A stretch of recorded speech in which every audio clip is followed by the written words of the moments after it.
Hey everyone, welcome to today's podcast. Today we're talking about, is your nervous system making you overweight? Now, a lot of times people recognize that being stressed can cause increased cortisol levels, and that can lead to weight gain, but there's a lot more to it than that. So we're going to kind of break this down and give you a holistic overall solution you can use to make your weight loss much, much easier. So right off the bat, we want to understand that you really have two nervous systems, right? You have a parasympathetic nervous system and a sympathetic nervous system. So your sympathetic nervous system is your fight or flight or freeze nervous system, and your parasympathetic nervous system, sometimes referred to as your rest and digest nervous system. So when you're stressed out and running for your life, your sympathetic nervous system is activated. And when you're relaxed and calm, that's your parasympathetic nervous system. Okay. So in nature, ironically, and I think sometimes we tend to think of in living in nature as being very stressful, but the reality is we weren't really in life or death situations all that often.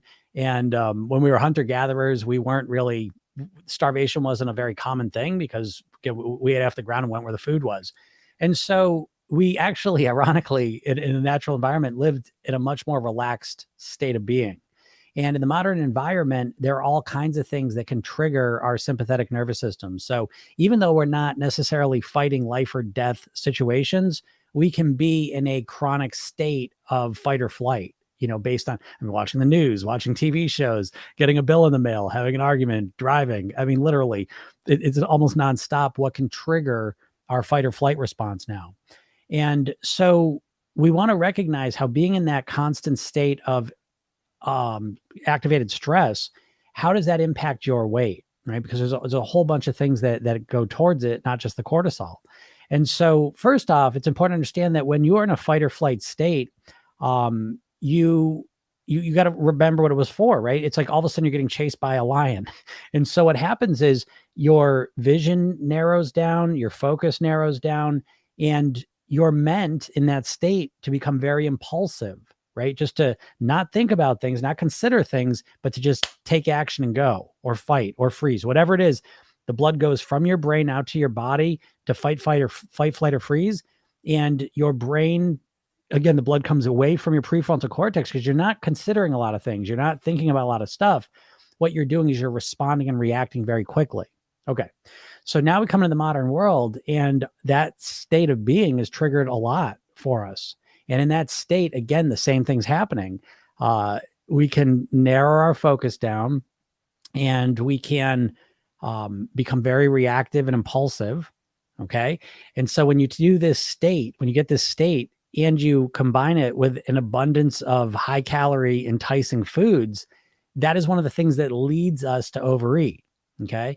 So it's not enough just to say, I'm going to use willpower, because we're missing what's going on under the surface. And when you start to recognize that, well, let's say a diet, for example, a diet creates for most people a state of stress.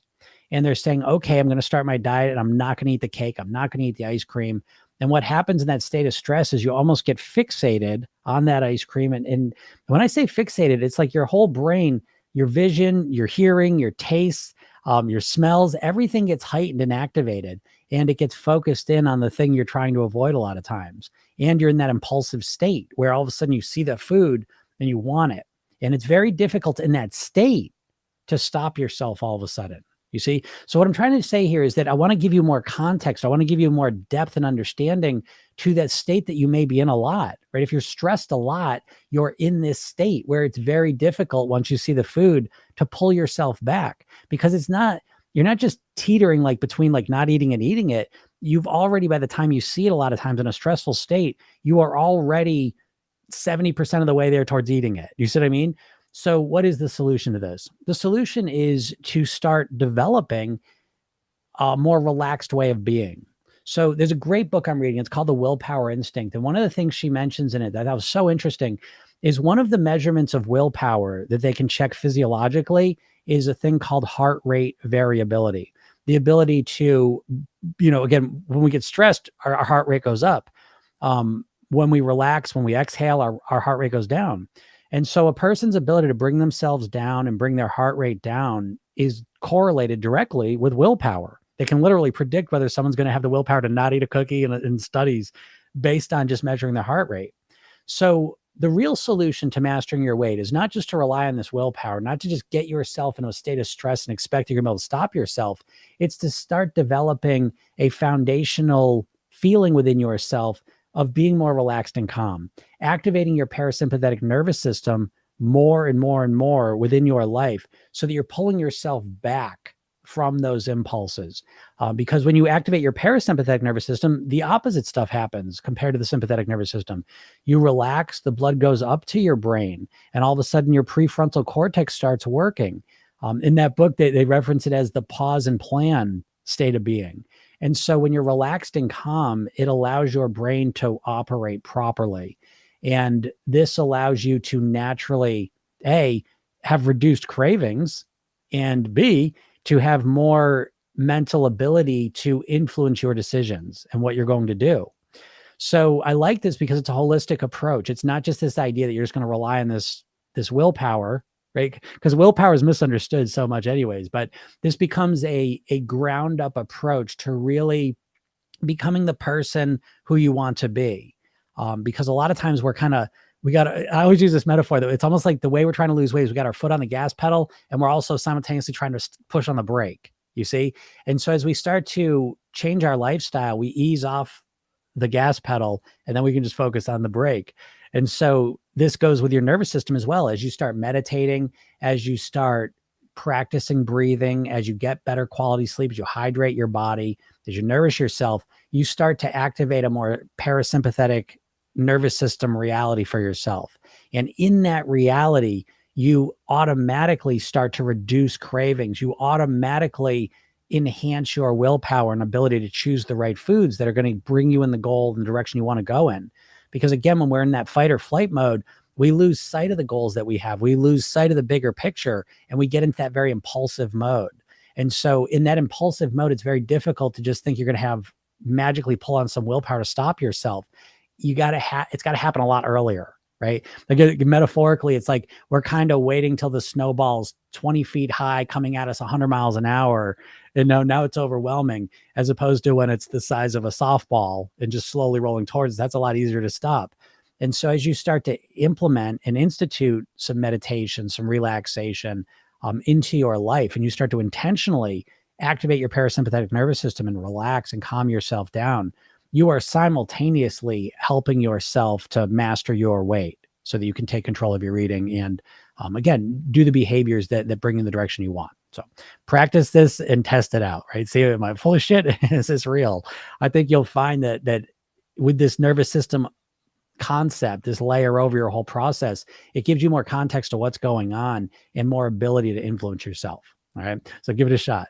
So, yeah, if anyone has any questions, feel free to ask them. Oh, hey, Jill, I see you there. Right. Brioski. Hey, I had a better lunch today. Had my greens mix. Hello. Great job. Right. Yeah. It's important, calming down and having better alternatives and strategies is the key. And it's strategies.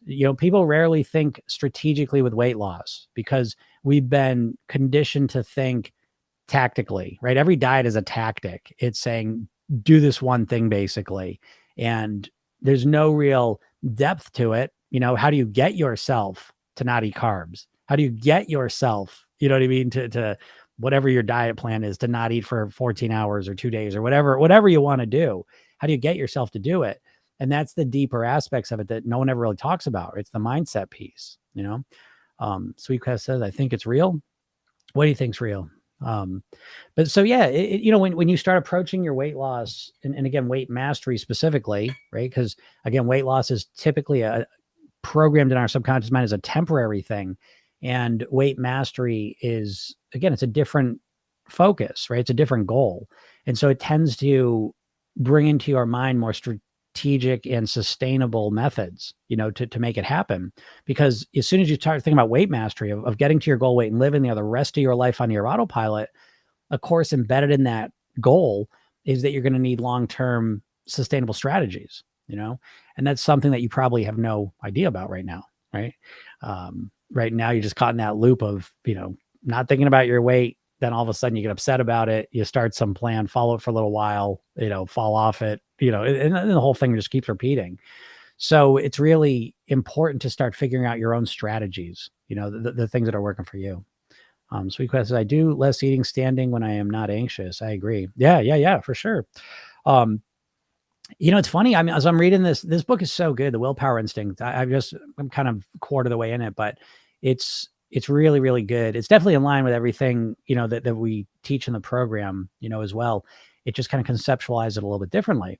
But I can tell you personally, learning yoga, practicing meditation, practicing proper breathing, doing these things that has relaxed me and calmed me down has absolutely given me, I don't want to sound corny here, but it almost feels like superpowers. It really does. It feels like superpowers because I'm not, it's just so important to remember that I'm not sitting here and I used to have cravings. So it's like, I'm not some person who never had unhealthy cravings. I absolutely did.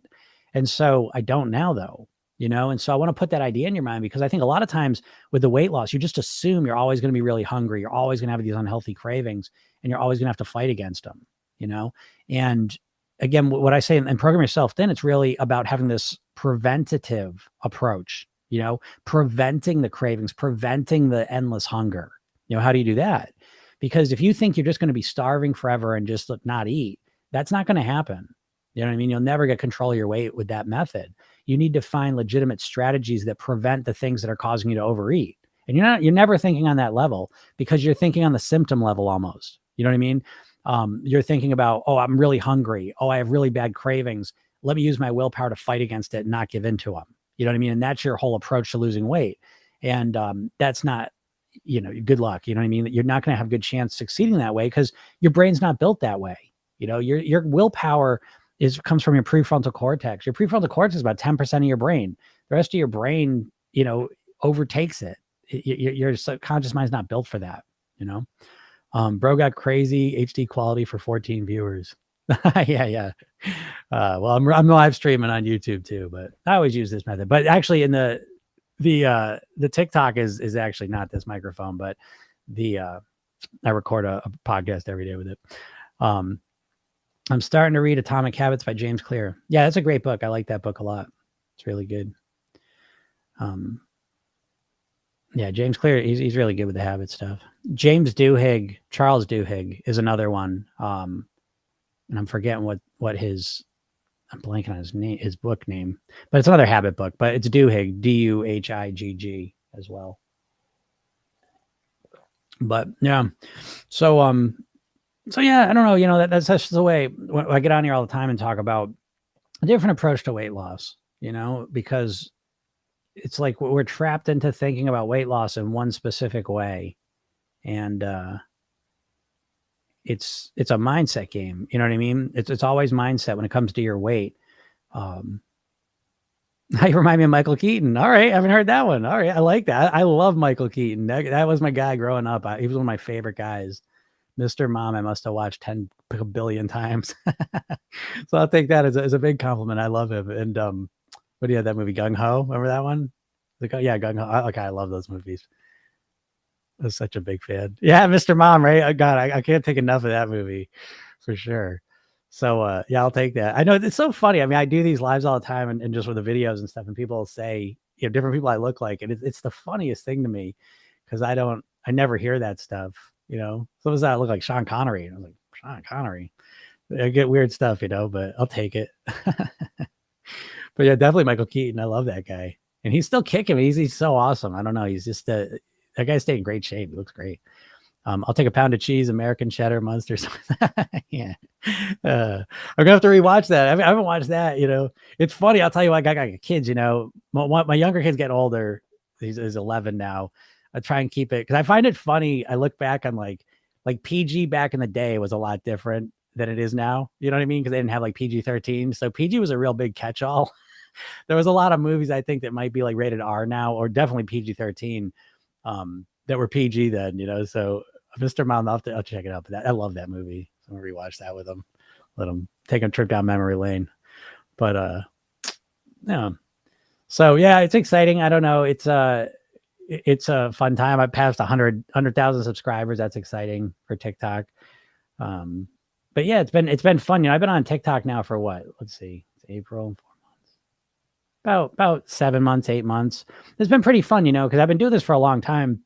Professionally, I've been 20 years helping people, master their weight, using hypnosis and mental programming. And it's been fun kind of putting this out there to the world, so that has been kind of cool. Because I sleep with a comfy sweatshirt. My hubs asked me where my whoopee is. My whoopee, right? That kid, I remember that. Sheila says, when I try to imagine my healthy self, I feel anxious. Is that normal? Yeah, it is. It is normal, ironically. Yep. See you later, broski. Have a great Easter. So yeah. Okay. So imagining your healthy self, you feel anxious. That happens a lot of times for people. I had this conversation yesterday with a client, and I'm going to do a video on this because I just did a video. It went pretty big. And when the number one comment that everyone was liking was this idea that basically you think you're thinner and you think you're, in better shape until you see a picture of yourself. You know what I mean? And that becomes like, oh, am I that big? And it becomes that weird feeling. And what that is that's cognitive dissonance, right? And it's experienced, that's a literal experience of cognitive dissonance. Because a lot of times, like when you've been struggling with the weight, what happens is you have a thing called the psychological immune system, and it kind of protects you and says, it's not that bad. It's not that bad. And you live in there and you kind of like soften it up a bit, and sometimes like when you all of a sudden start thinking of yourself the way you want to be, I was just going to say that. Yeah. So if you've never been healthy, if you've never been thin, if you haven't been thin in a long time, like thinking about being that way is stressful. And I think primarily it's stressful because you don't know how to lose weight. So this person I was talking to yesterday, right, up until they got in my program, they'd been relying on diets, and so they've tried all the diets, all that stuff, right? They're smart, successful, with their work and all that. But the weight's always been a struggle, tried all the diets. And so if you've tried a bunch of diets and you haven't been successful, if you've never been healthy, if you've never been thin, then, you have this belief in your mind that I don't know how to do that. And as soon as you're like, well, I don't know how to lose weight, now your psychological immune system comes in and it basically softens up the weight you're at because there's no belief that you could actually lose it. So the next best thing is to kind of like soften up the pain of it, in a sense. And so this idea, when you go straight at imagining yourself the way you want to be, one of the things it does do is it clarifies reality. It lets you know, I don't know. So you can imagine being healthy, you can imagine being thinner, but if you have a belief that I don't know how to do that, it does create this tension sometimes, right? Where you're like, I don't know how to do that. And so it reveals that. And that's part of the process. That's part of the importance of doing that is to reveal. My program really, so much of it is uncovering the subconscious stuff that's keeping you overweight. You think like I always hear that what's the main saying of someone who wants to lose weight, what the diet mindset is, I know what to do. I just got to get myself to do it. And I couldn't disagree with that more. You don't know how to do it. If you knew how to lose weight, you'd lose weight. You want to, right? So if you knew how to do it, you would do it. You don't know how to do it. You have some general ideas, just like I do. I don't know how to play the piano, but I know I can, hit the keys in the right order at the right time. And then, it makes music. But knowing that and being able to play piano are two, can't see my hands, but they're really far apart. Those are two completely different things. And that's where you're at with your weight loss. If you're not losing weight, is that you have a general vague idea what you should do, but you have no real understanding of how to do it. And so that can reveal that when you go and say, okay, I'm going to be thin, I'm going to be healthy. It brings up that anxiety of, oh shit, I don't really know how to do it, which is a good thing though. You know what I mean? Like it's a good thing because if you just think that, oh, I know what I got to do, I just got to do it. If you keep telling yourself that bullshit, you're just going to stay stuck forever. You know what I mean? You got to clarify what the problem actually is so that you can go to work on finding the solution, And again, at least everyone in my program, it's always smart people. You know what I mean? It's overthinkers. It's people that are very intelligent, successful, usually in their careers. So they have all these skill sets, but they don't apply them to the weight.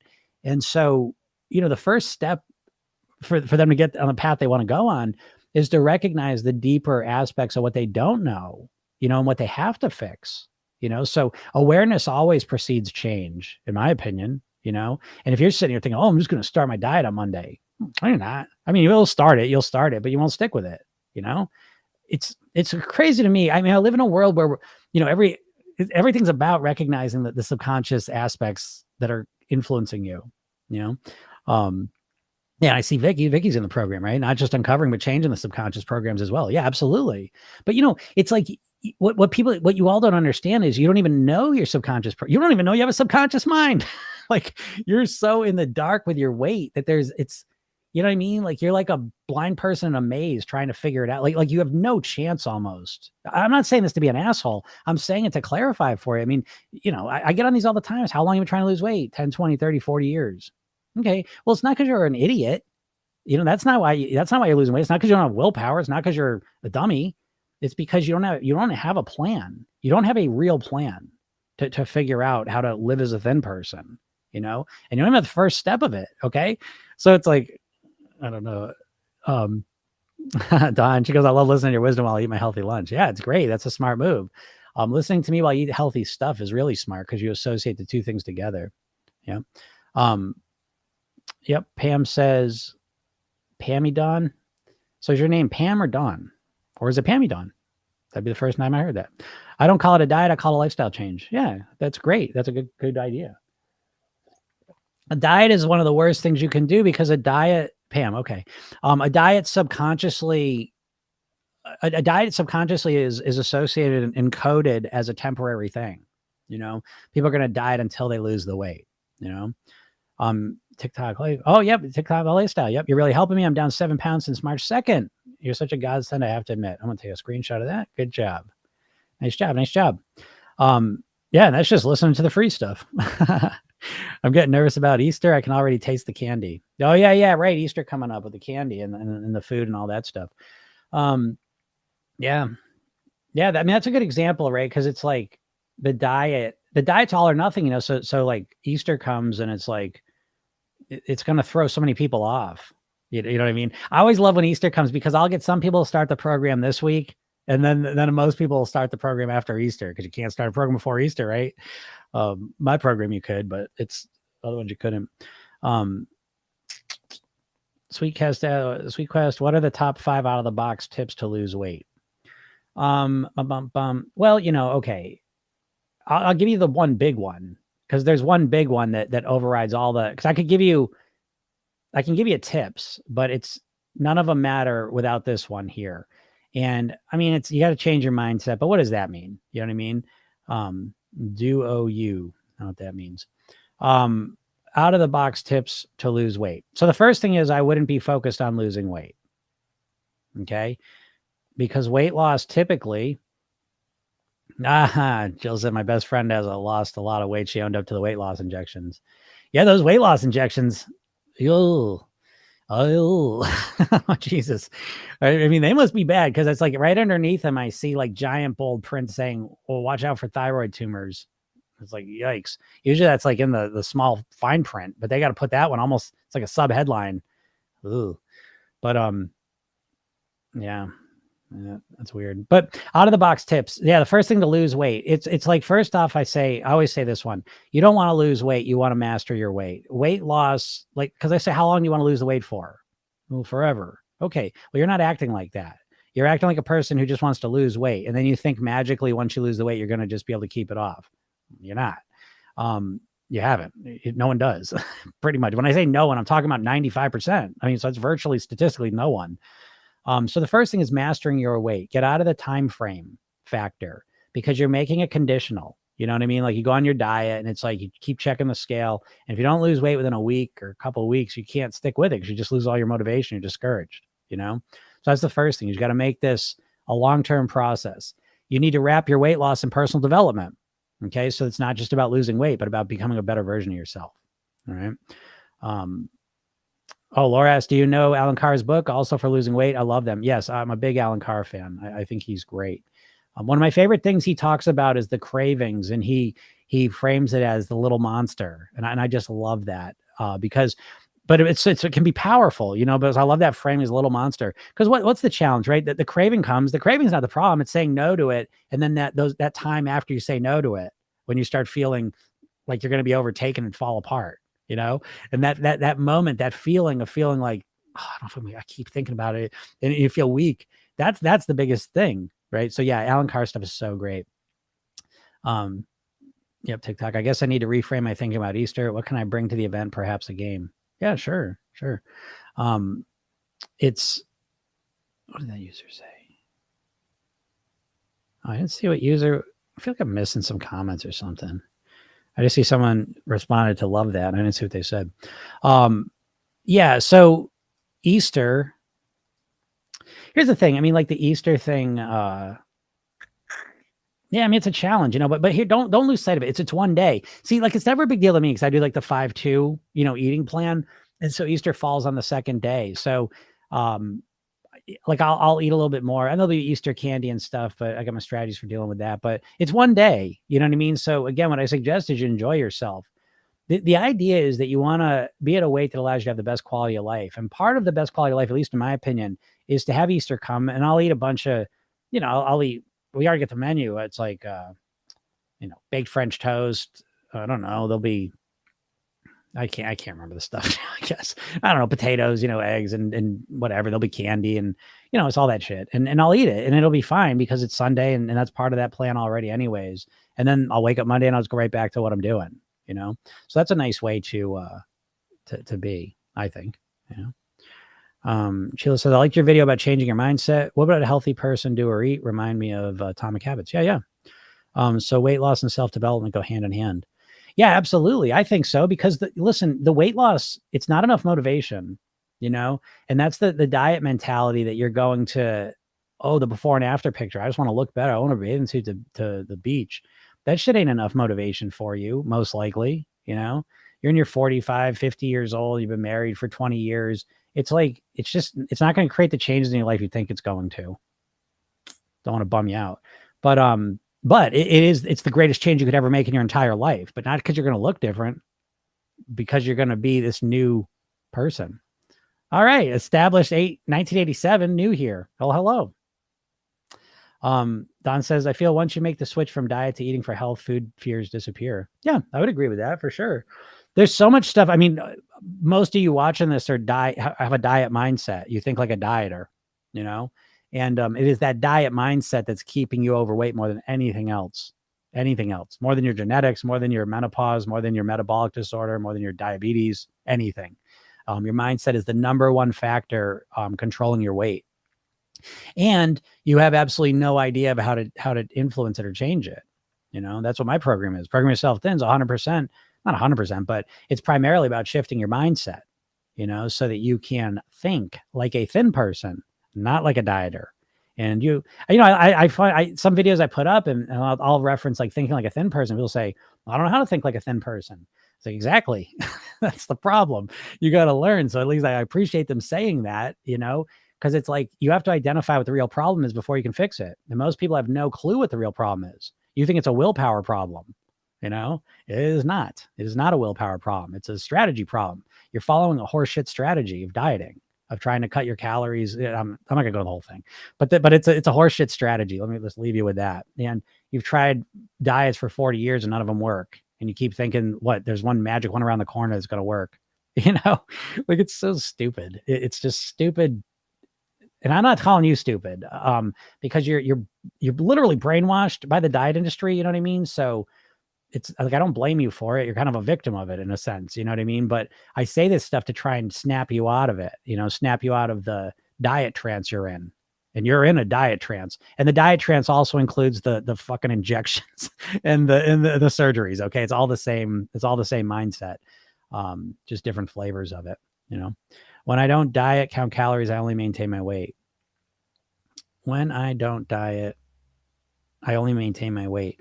Well, yeah, that's because you probably have no real strategy for reducing your calories that makes sense then, but I get that. A lot of people do that. They start counting calories. First of all, counting calories, I mean, technically it works. There's no doubt about it.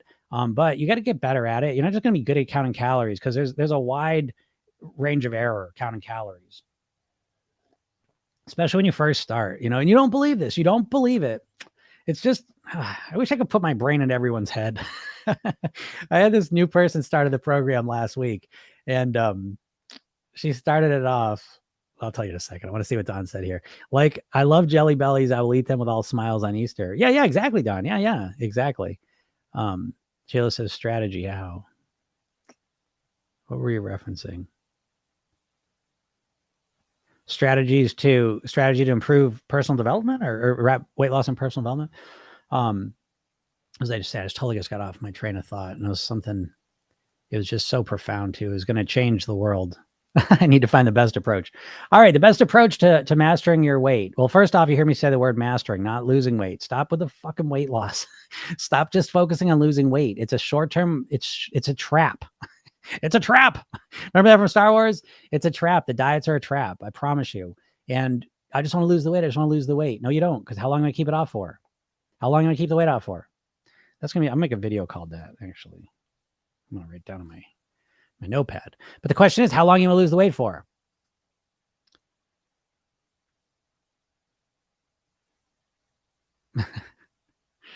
Put your brain in the friends. And let's see.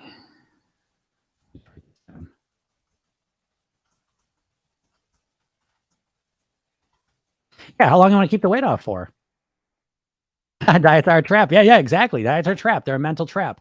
Why, right? So the first, there's concentric mental prisons of diet mindset.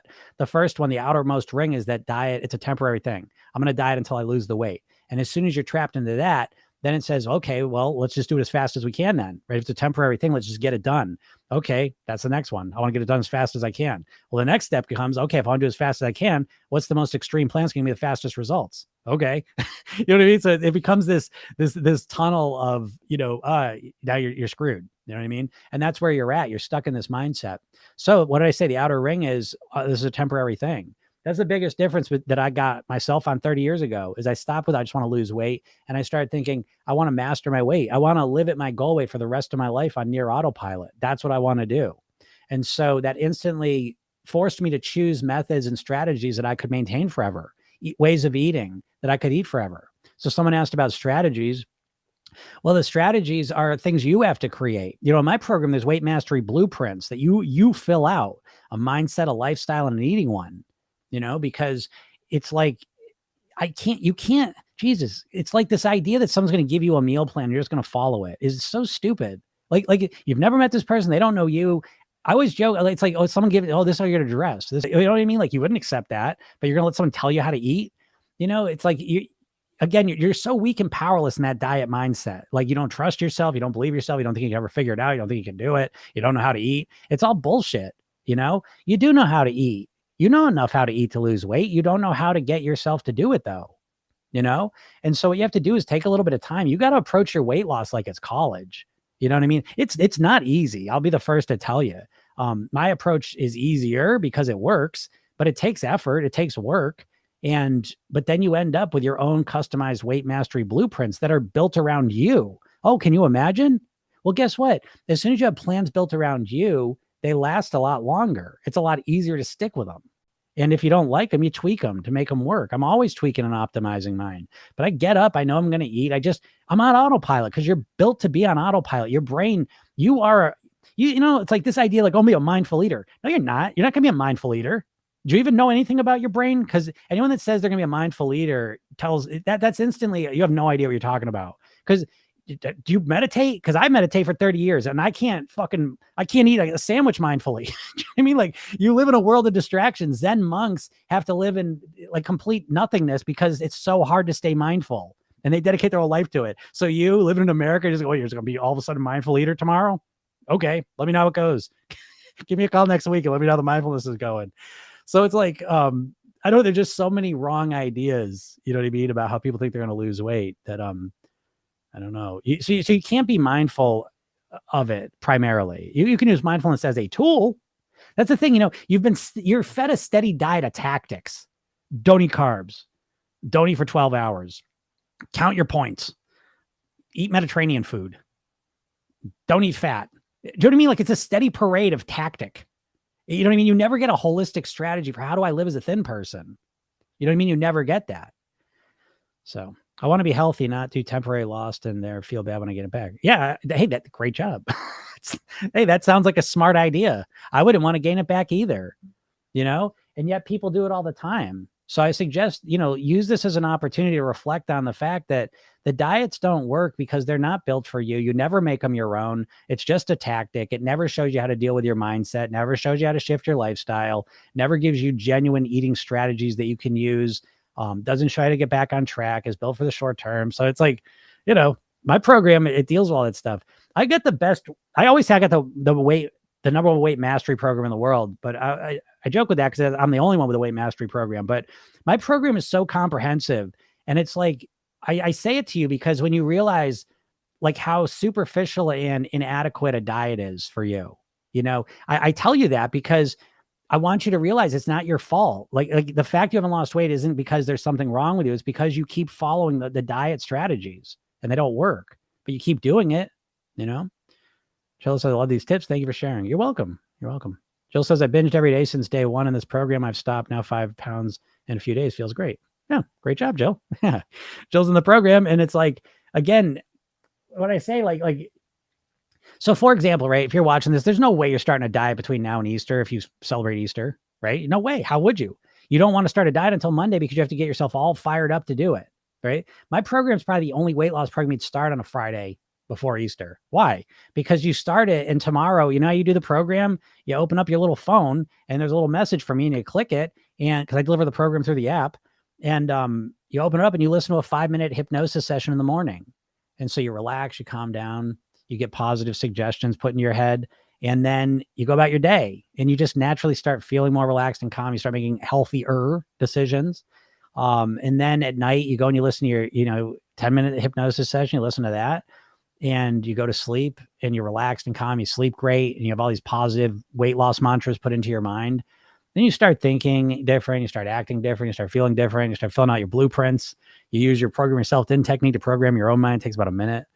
And it's like, it's not built around willpower. It's not built around deprivation. It's not built around fighting against yourself. It's built around becoming the person you want to be. It's a personal development program that makes you lose weight, And so it's a fun approach because you get to be the person you want to be using all these skills. And when have you felt like a better person when you've gone on a diet?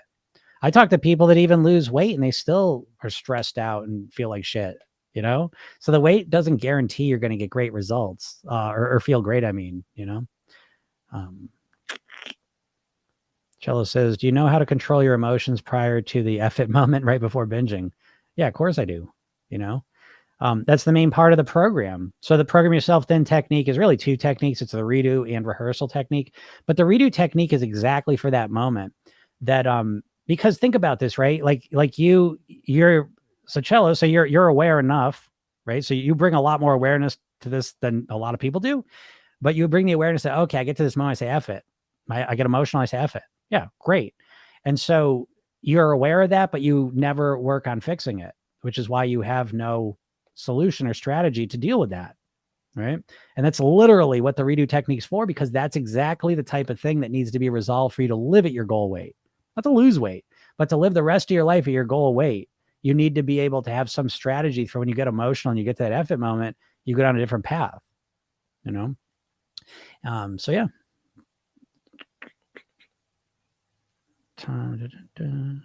God loves you. Repent your sins. He will forgive you. Nice. Sweet. Elaine says, makes so much sense. Yeah, it does make sense. My program, I don't know, like people are in it and they're like, Jesus, Jim, this is the most practical, and that's, I pride myself on that. I've done over 5,000 private weight loss. I've been doing this for 20 years and I really fill a void in the weight loss industry. Like I'm not trying to sound conceited here, but like, where would you go? Who would you learn from to learn the mindset game of weight mastery, right? How to get yourself motivated, how to create a lifestyle that supports your goal weight, how to have eating strategies that fit you like a glove that allow you to eat the way that gets you to your goal weight. Like, who's teaching you that? No one, and it's like, where would you start a weight loss program where you get coaching 3 times a week? You know what I mean? With someone like, I don't know. It makes me crazy. I don't know. It's so nuts. I was just doing this call yesterday and it's like, again, it's like all the people in my program are so smart. I've 20 years. I always get smart people that are overthinkers, and they just got the wrong mindset, the wrong programming. And so it's like, they're smart, but they're just missing. It's like you're blind, to what's stopping you. And so it just really came clear too, because there's just one woman specifically, she started last week, and it's like, she starts the program. She goes, I'm doing everything right. And I don't know why I'm not losing weight. That was like the first thing she said to me on the coaching call. By the end of the coaching call, she goes, actually, turns out nighttime snacking might be a problem a little bit.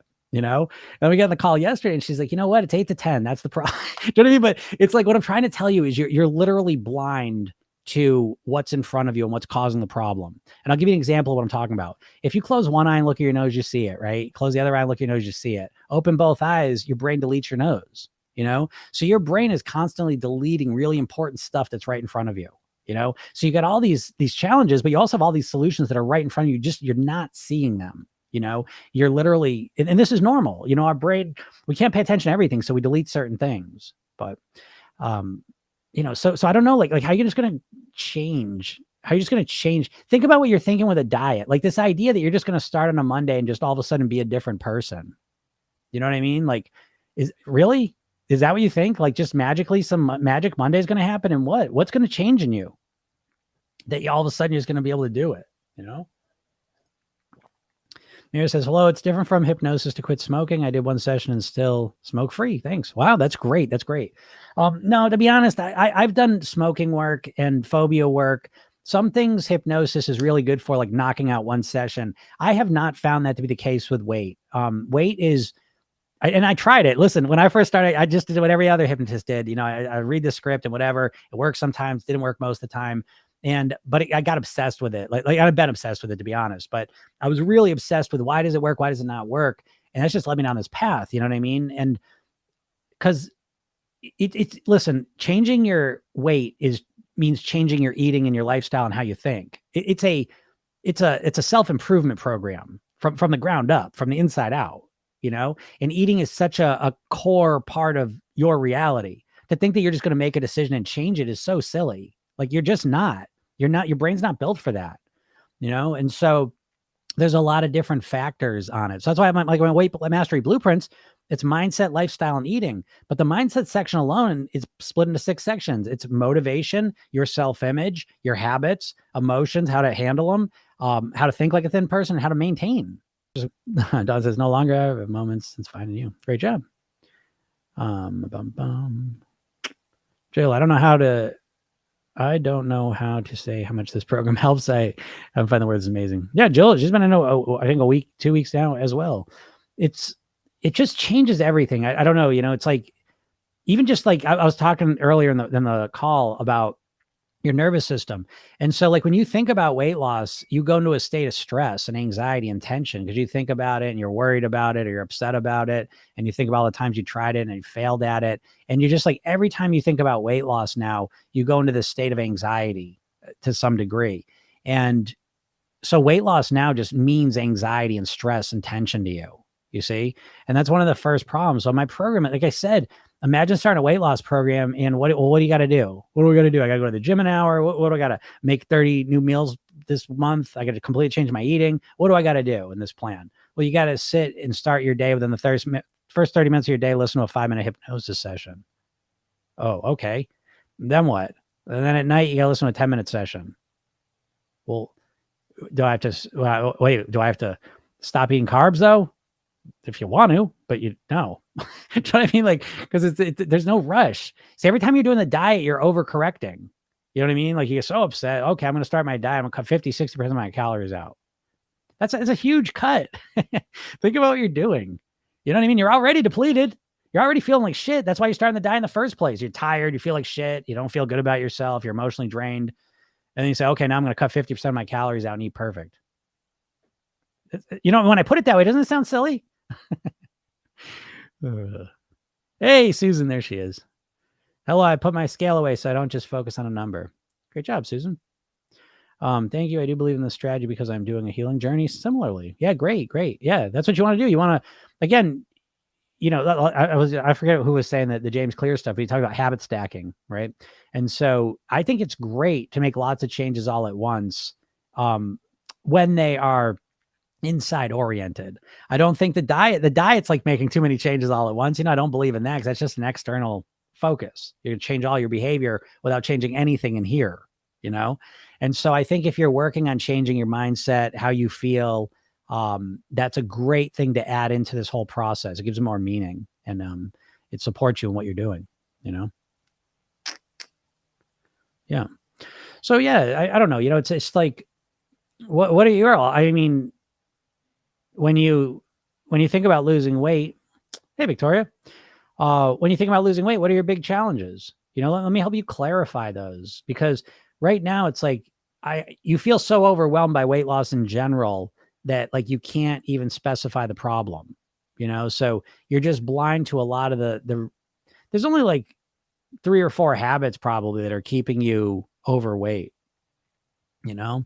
and but you're making it feel like it's so big because every diet you do, it's like I don't know, like imagine this, because you've normalized and habituated to it, but it's like every time you start a diet, it's like this, you're starting at perfection, right? That's what brings you into that all or nothing mindset, that dieting all or nothing mindset that you get in. And you're gonna start the diet. Okay, now I'm gonna do this, and you're gonna do all of it and track everything I eat. I'm gonna track every calorie. I'm gonna, make all brand new food, all brand new meal plans this month. Whatever it is. No more carbs. It's some ridiculous overcorrection, and that's what your strategy is to lose weight. And yeah, Jill, right? Yeah, it's 3 or 4 habits. And especially the eating habits, there's the habits you got to stop, and then there's the habits you have to add, but ultimately, really what's dictating your weight is you have 2 or 3 eating habits that are keeping you overweight. That's pretty much it. Now you don't look at it that way, because what do you got to do? You're going to start a diet. Well, habits, schmabits, I'm going to fix everything all at once. You're welcome, Susan. Yeah, and that's another thing too. I swear, with my program, because I've offered my program a lot, and I have a program that I don't work with people, but me working with people is really important, to be honest, because you just miss certain stuff on your own, and so it's so helpful to have someone there to point the things out. Because again, I know I keep saying it, but it's like you don't realize until you see it. But it's like when even in the group calls, you get to see very smart, successful women and men, mostly women, that are just missing the big stuff. You know what I mean? Like it's right in front of them. They're just missing it. I can't state this enough. And so having someone to work with outside of yourself, I always think of it like I always think of my program, it's like weight loss college, but it's compressed into 8 weeks, and if you think about college, like if you went to college, you think about, there's a couple things that make college valuable and work. And one of them is that it's a big commitment. Right. So it's like when you go to college, it's a lot of effort, it costs a lot. You do financial aid stuff. You got to do all that stuff. It's a lot of work to get in there. And then you make the commitment, and you're making a commitment knowing that it's going to be challenging. It's going to be hard, but you do it because it's going to lead you to somewhere better. And so you're making commitments along the way to keep you on track. And you're also investing in a support system and a plan. You're trusting the college to kind of help guide you through this process, so you end up at the other end with a degree, with a specialization, with an understanding.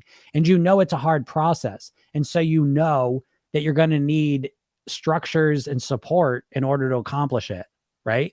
And now we compare that paradigm to like Coursera, right? Coursera is a website where you can go and take all the college courses you want. You could take literally Harvard courses, and it doesn't cost you anything, right? It's free. But it's like, if you go and do that, if you're anything like me, you'll go and do it until it's boring or hard, and then you bounce. You know what I mean?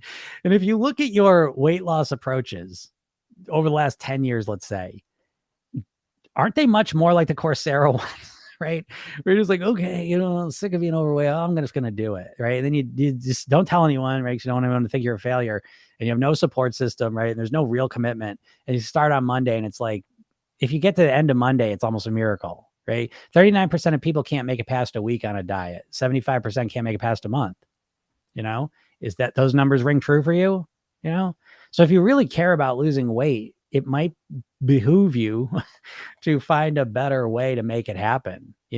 Find some way to make a real commitment. Find a place where you get genuine support and structure along the journey. So it's not just you trying to do it yourself again, But again, I try to point out the main things that will get you different results, the things that, the main things that make a difference, the main distinctions. And, because you can't see them, at this point, you're so in your head thinking like you got to start another diet, and you're just going to start some plan on some random Monday. So for a lot of people, it's going to be this Monday coming up, right? I'm not going to think about food. I'm going to enjoy my Easter and I'm going to do whatever. And then you'll eat a bunch on Friday and Saturday, Sunday, preparing yourself to just get back on track on Monday, right? And it's like, well, what happened the last 20 times you've done that? Have you lost the weight? Have you gotten any further with the weight? Which is another point too, just to really reinforce that the diets are just a tactic you use. Because if you think about all the diets you've done in your life, ask yourself honestly the question, do you know anything more about how to lose weight now than you did before you started your first diet? Like honestly, I get people all the time, I want to lose 50 pounds. All right, but do you know how to lose 5 pounds? See you later, Don. Yeah, do you know how to lose 5 pounds? Like what's your strategy? You're always thinking these big numbers that sound great, and then you get in the nuts and bolts of actually trying to do it, and you got nothing, no strategy, So if you're serious though, go, you can measure your seriousness or your level of commitment, and you can go to my bio, click that link and get the hypnosis session. I give you a free hypnosis session. As soon as you opt in, it takes a few minutes to send it to you, but you'll be brought to a training, 3 Steps to Master Your Weight. Watch that in about a half hour or so. If you're really serious, you go, check out my program, get started with that. But at the very least, put yourself on another path. You know what I mean? Wake up. If you're serious about losing weight, stop with the diets and the same approaches you've been using. If you're serious, and you might not be. I'm a big believer that most people don't want to lose weight. They wish they'd lose weight. You wish you'd wake up tomorrow or Monday and just start eating better and losing weight. But your actual want, your actual like how much effort and energy you'll put into making it happen is usually pretty low, and it's a game of you just think about it all the time. I wish I lose weight. But that thinking never turns into any commitment, any action. And then when it does turn into action, it's just a goofy action. You know what I mean? It's just overcorrection that you do for a couple days and then you stop, So what do they say, right? The definition of insanity is doing the same thing, expecting a different result, right? So it's the same thing here. I would say that's a pretty accurate saying, in a lot of ways. So, yeah, but I don't know. Do you want to lose weight? I always have this conversation with people. I don't want to bum people out on a live, you're just enjoying yourself on TikTok. I don't want to bum you out, but do you believe that the way you eat and live over the next 20, 30 years is going to impact your longevity, your lifespan? Do you think it's going to have an impact on your quality of life? I don't know. I mean, I do, but I don't know if you do. A lot of people don't. They kind of protect themselves from that. Because if you don't believe you can lose weight, you just kind of deny that stuff. That was one of the conversations I had last night was give me some hearts if this ever happened to you. Like you think I'm not doing too bad. I'm pretty good. And then you see the picture of yourself and you're like, oh shit, am I really that big? That ever happened to you?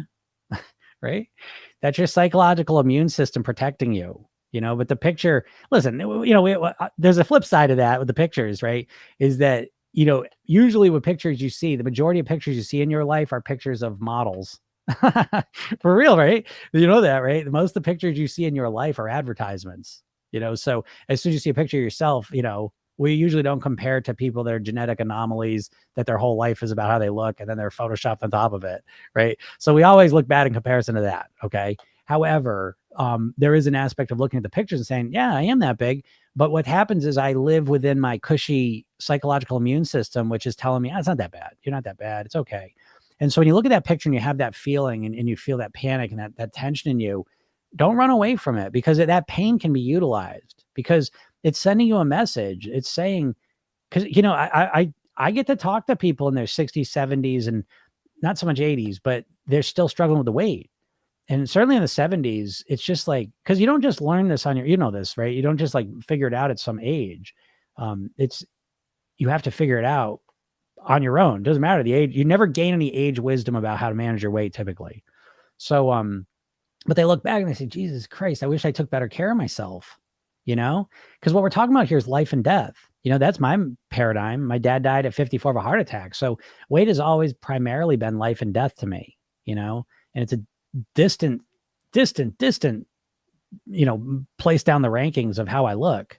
It's still important. I like looking a certain way. It's fine, but it's way, way more about longevity first.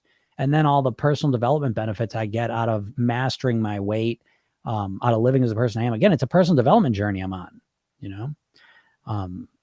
Yeah, Jill said strange is the other way around for me. I think, wow, I'm actually slim in photos. Yeah, great. That's a different one usually, usually people, they're kind of in their head, think a little differently, but don't run away from that pain. Again, that's in the program, the very first thing, part of the motivation piece is it literally starts with pain, using pain. So I'll give you an example. I'll tell you this right out of the program. A lot of times with the weight, because it comes on a pound at a time, like, the weight's painful. I'm not discounting that. I know, the weight that you're carrying is painful. You think about it all the time, but you're experiencing the pain almost like it's a heavy backpack full of bricks. And so you feel the heaviness of the pain, but it's like a chronic pain. It's kind of dull and it's this, but you've gotten used to it too. What you need to do is you need to sharpen that pain up from a chronic dull pain into an acute sharp pain, like the point of a knife. Because you get poked with the point of a knife, you respond, you take action and respond to it. And so using pain is really important when it comes to mastering your weight. You can't run away from it. And of course you do run away from it because you don't feel like that was the big conversation yesterday that I had with a client, is that if you don't feel like you can change your weight, you know what I mean? If you have this belief, I can't lose weight no matter what I do, then of course you're going to spend a lot of energy defending yourself from the pain of the weight, right? Because that's the second best thing. But once you realize there is a path you can follow to truly, genuinely master your weight, to live at your goal weight, look the way you want to look, feel the way you want to feel, be the person you want to be now and forever. As soon as you realize that, now you open yourself up to be able to actually use the pain to move you in the direction you want to go in. All right. So, yeah, it's an important part of the process, but you should reflect on that pain, because the pain, I always say, like, it's better to imagine the pain in imagination than experience it in real life, And so a lot of people with their weight, they get the type 2 diabetes diagnosis, they get, the cardiovascular diagnosis, it's real stuff we're talking about, and we live in a culture that minimizes all that. Understand that we live in a culture that minimizes the effects of the food, the weight, the not being healthy, because there's a lot of money being made off of you being overweight, unhealthy, and unhappy. A lot of the economy is built around that, just like cigarettes, right? Cigarettes for a while, where no one ever thought of them as being unhealthy. Cigarettes. Right? So they're doing the same thing with the food. These foods that are killing us, we minimize how much damage we think they're doing to us. And, so you have to wake yourself up from that trance. The culture's not going to do it. There's too much money being made off the backs of your pain and discomfort, And so you got to do this yourself. You got to wake yourself up from it. It's like, again, think back imagine it's the 70s and it's cigarettes, before all the studies come out that it's linked to lung cancer, before all the public service announcements, educating you, that cigarettes will kill you. They're really bad. It's the same thing. You had to educate yourself. Luckily you can do that now, but this food and the weight in the lifestyle is life or death. I don't know. Again, I'm not trying to bum you out, but is it not? I don't know. I guess people can think what they want, so a lot of people don't think that. They think, oh, it's just genetics. I'm going to go when I go. Who gives a shit if I live longer? It's just, those are the worst years. Who cares? And it's like, okay. What are you saying? What do I do if I stopped losing weight? If I eat less, I think it would be unhealthy. Well, how much more weight do you want to lose? What's the goal? Which brings up a whole nother concept. What is your goal weight and how did you choose that?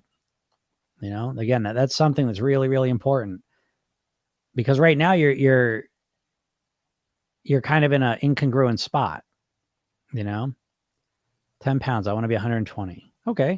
Well, so why do you want to be 120 pounds as opposed to 130 pounds? If you think eating less, you would be unhealthy.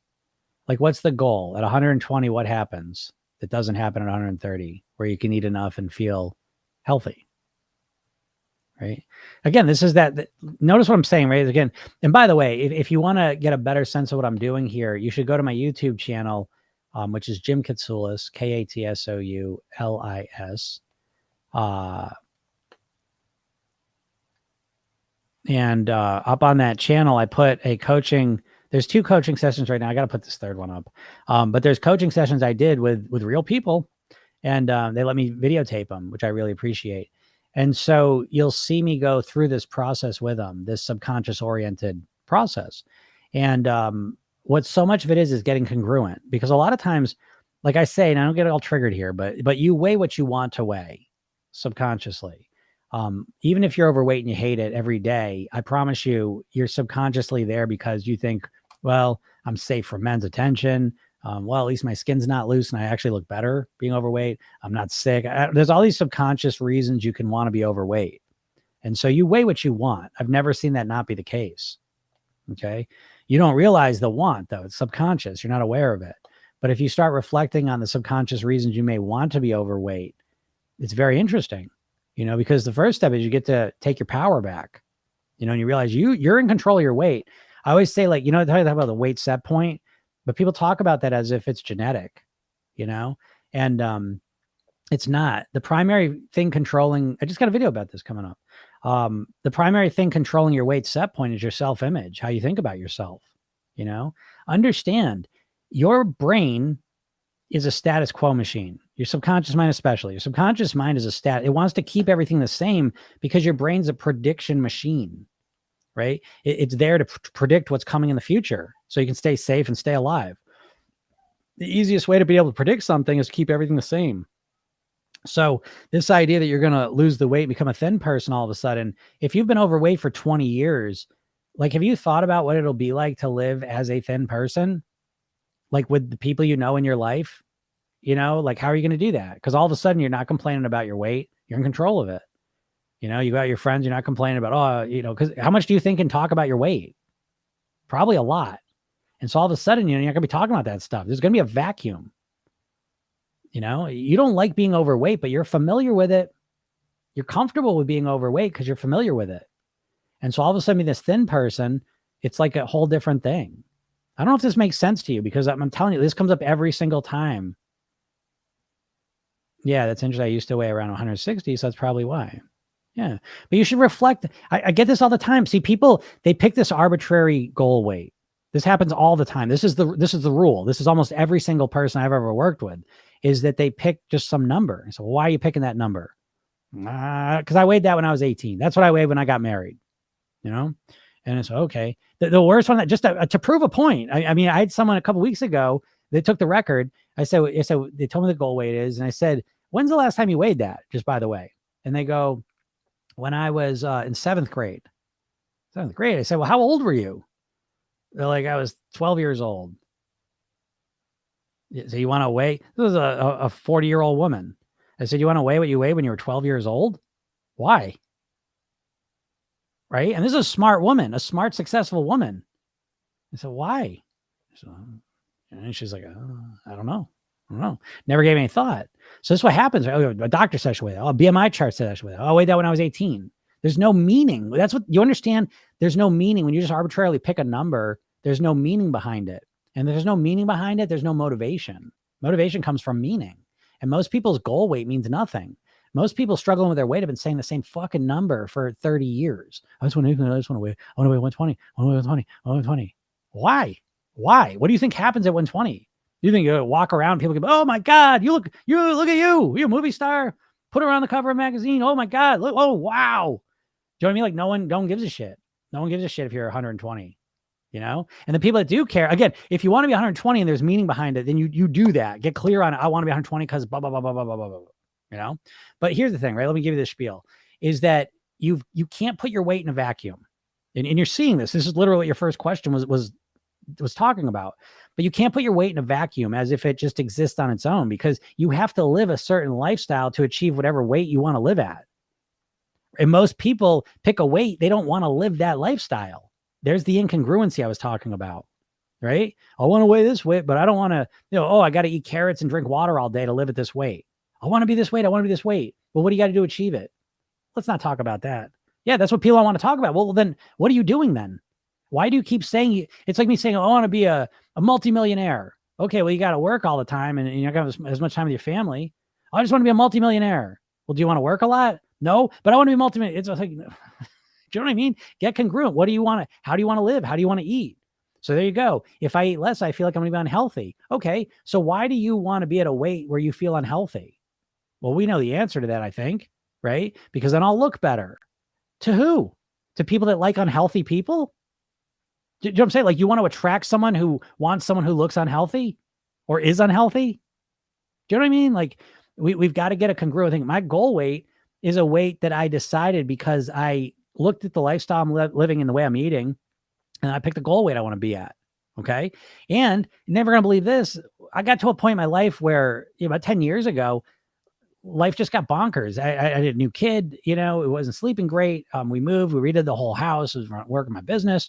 There was just a lot of stress going on. And it was hard for me to keep my goal weight that I had maintained for 20 years up until then, So guess what I did? You're never going to believe it. You're never going to believe what I did. I increased my goal weight by about 10 pounds. I can manage this one. The other one, right now, it's just, I don't want to do it. I don't have the energy for it, the motivation. I don't give a shit. So I left it up 10 pounds, and then things kind of mellow out. And so I bring it back down. I like being there when everything's running smooth, but so why do you want to be 120 pounds? That's the secret, and, you may say, well, if I don't want to be 120 pounds, I'll go right back to 160. That's not true, necessarily. But again, and maybe you do want to get to 120. Maybe you say, oh, when I'm 120, whatever. I don't know. I mean, I don't know the difference between 120 and 130. Again, but you can't just look at the number on a scale. That's the problem. You've got to look at how you're living. Debbie says, I want to be 100 pounds. Great. And it'll give me any number they want. I always ask the question, why? Why do you want to be 100 pounds? What happens at 100 pounds? How much weight do you need to lose to get to 100 pounds, Debbie?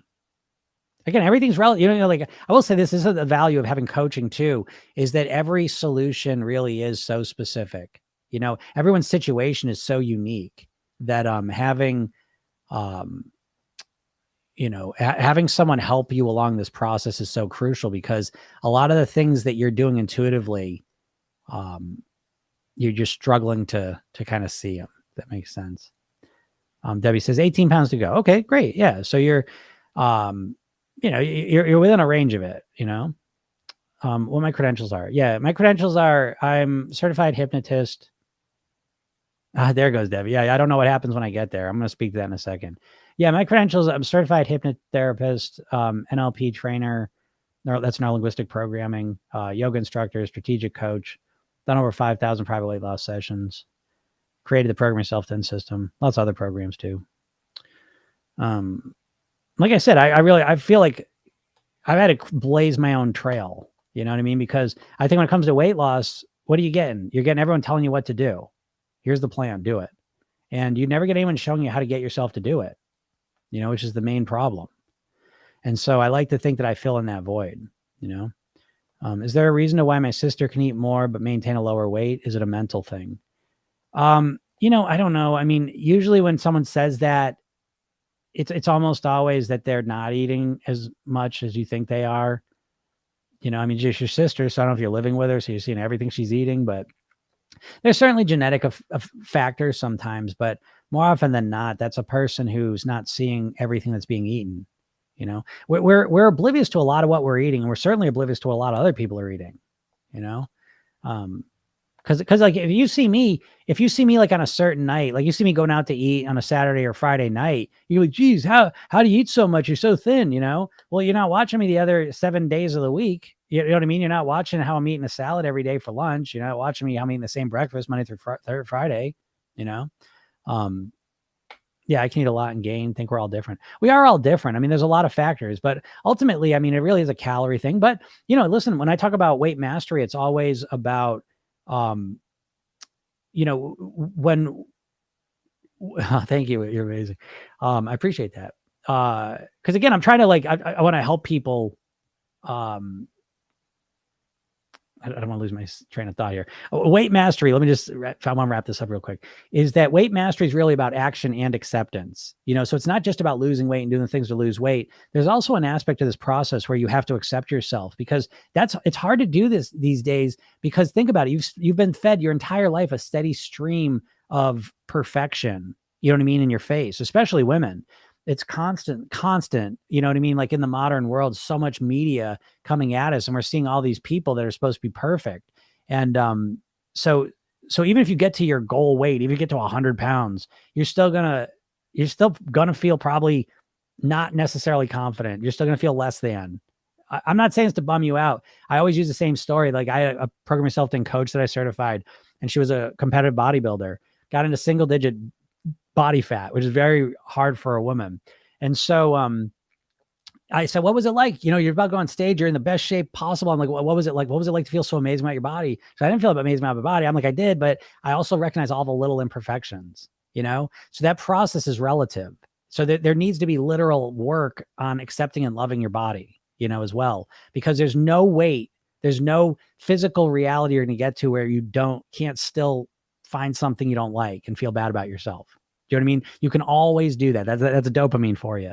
It's the grass is always greener chemical. And so there's always, no matter what shape you're in, the perfect shape you could ever be in, you still can find something about yourself that doesn't compare, right? Comparison's the thief of joy. And we live in a society where we're always naturally comparing because we're constantly have people put in front of us that look better than us in some way or another, And so that's an aspect of it all.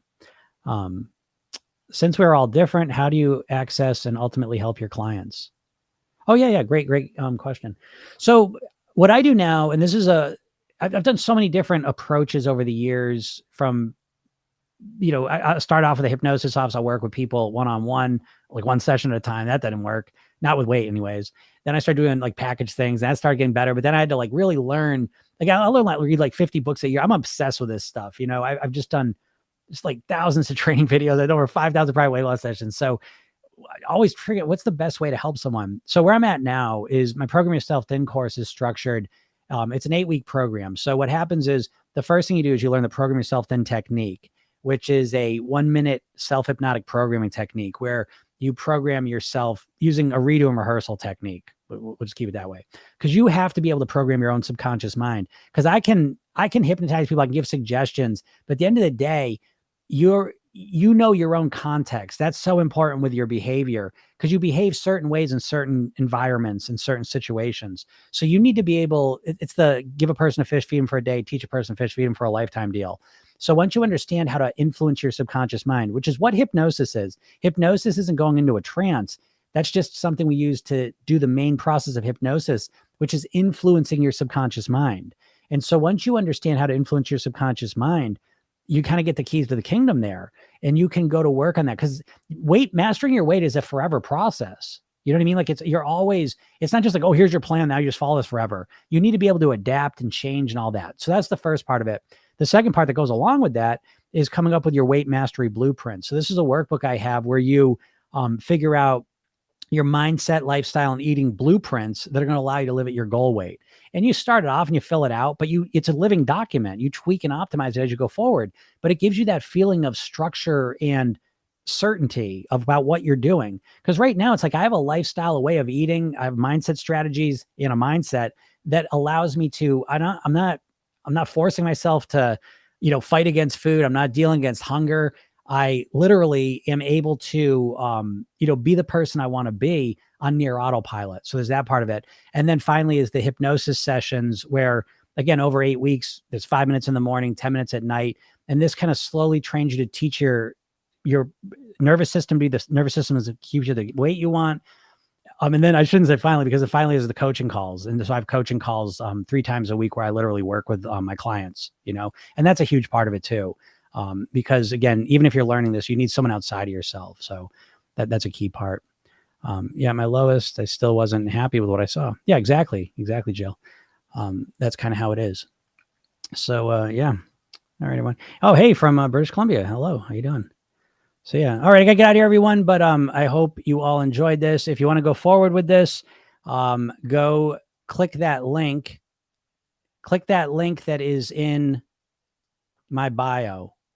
And go get that hypnosis session. And then once you get that, you can watch a training. Recording in progress. There's a training that goes right on after it. And that is 3 steps to master your weight. So watch that. And then I talk about my program in more detail if you want to, if you're interested in it. And there's a special offer I make you there. So you can check all those out. Check my YouTube channel, podcast is Program Yourself Thin.